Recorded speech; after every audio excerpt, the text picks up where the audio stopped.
Hello there, it's Amy from Buttercake, bringing you another tutorial.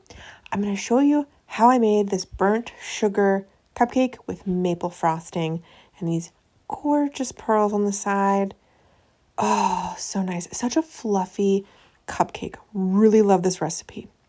So we get started with putting our sugar in a saucepan.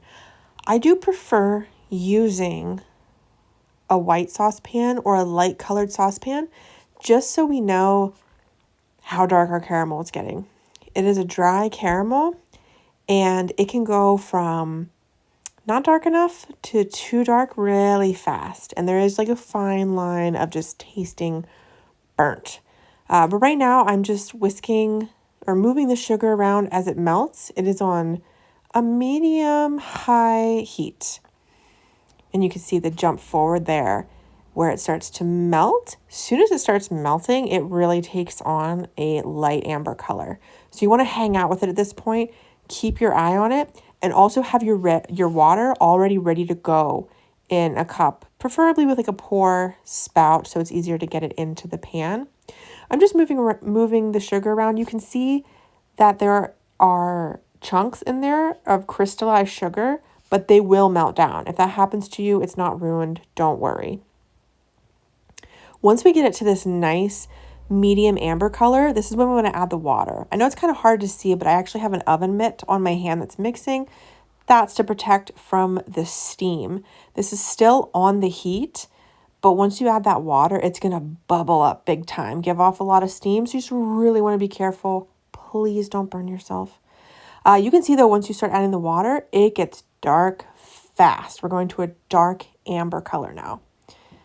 Once you get that, all the water in there, get that nice little simmeriness, you can just leave it on the heat at this point for about 15 minutes. That's going to help it thicken up. And then turn off your heat, let it cool, transfer it into a heat-safe container, and let it cool completely before you start your batter. You could even make this the day ahead before you plan to make your cake batter. Then you want to get all your ingredients ready to go. Once that's cool, have everything here with my mixer ready. The butter's going to go on. This is a basic creaming method butter cake. Butter goes in, and then we add in our sugar, which you'll see in a second here. It looks like I'm adding a lot of butter. It is a decent amount. This whole recipe makes 3 8-inch layer cakes that are 2 inches tall. So this is going to make you a big cake, okay? The baking powder and salt are going in at this point with the creaming process too, because that helps evenly disperse those ingredients. I don't like adding them in with the flour. You can get pockets of salt and baking powder that way. This is going to give us a nice even cake batter. Starting it on low speed, just so that I can prevent things from flying out of the bowl, and then bumping that up to a medium high speed to fully cream the butter and sugar. You want it to get a little bit fluffy. You can see here how it's lined up, aerated a bit, and I'm just going to scrape everything down really well, getting into the bottom of the bowl there, getting the sides, the paddle all cleaned off, and then adding the eggs. Now these are just egg yolks, okay? And that's because I separated my egg whites. I'm saving them for my buttercream later. Totally fine, because the cake batter with the sugar syrup added has kind of a amber tan color to it anyways. So just adding all egg yolks doesn't hurt the batter. We want to beat that on about a medium high speed.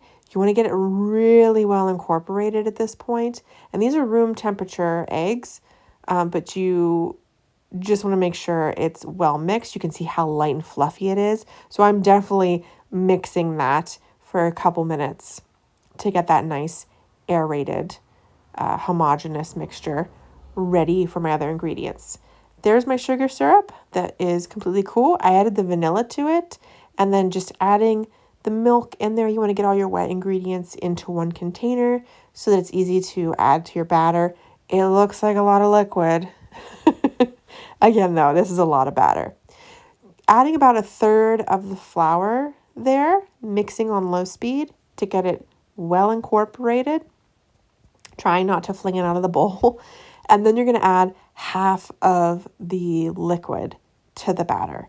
It's going to look weird at this point once you get it in there. It's going to look curdled, but trust me, you didn't ruin it. It's totally fine. By the end of this, your batter's going to look good. We're adding our second third of the flour there and getting that mixed in a little bit. And I'm whipping it just a little bit on medium-high speed just to get it really mixed at this point. Giving it a good scrape. You can see some of the flour gets stuck on the side of the bowl. We want to make sure we get all that in there. Then we're adding our remaining liquid ingredients. It's going to look curdled again, but have no fear. The flour will be here. That was great, Amy. Anyways, get your remaining flour in there, and this is the point where you're going to see that the batter really comes together, looks amazing, and then it'll be ready to go. It still looks a little curdled here, but I'm scraping the bowl really well so that I can mix it on medium-high speed for about 1.5 minutes, okay? And then you get this nice, thick batter. Looks beautiful. Perfect. That is ready to go. You can scoop it right away. Preheat your oven while you're mixing your batter to 325 degrees Fahrenheit, and then prep your cupcake pan. I'm using a muffin scoop and not filling it all the way here. It actually ended up being a little bit too much and they kind of muffined out, but whatever. Anyways, you bake those for about 18 minutes. While those are in the oven though, you can get started on your buttercream. This is egg whites that we saved from earlier and sugar. You're heating that over a double boiler, whisking it really well so that your egg whites don't cook, getting it to about 120 degrees, or you can see a really thin consistency. And then you can pop that onto your stand mixer. I have a whisk attachment in there. Going to get that going slow just to froth it up a bit and then get it on to medium speed. Want to whip a lot of air into that. We're going to go for a stiff meringue. You can see it just doing its work in this clip. And then jump to there where we have a nice thick meringue.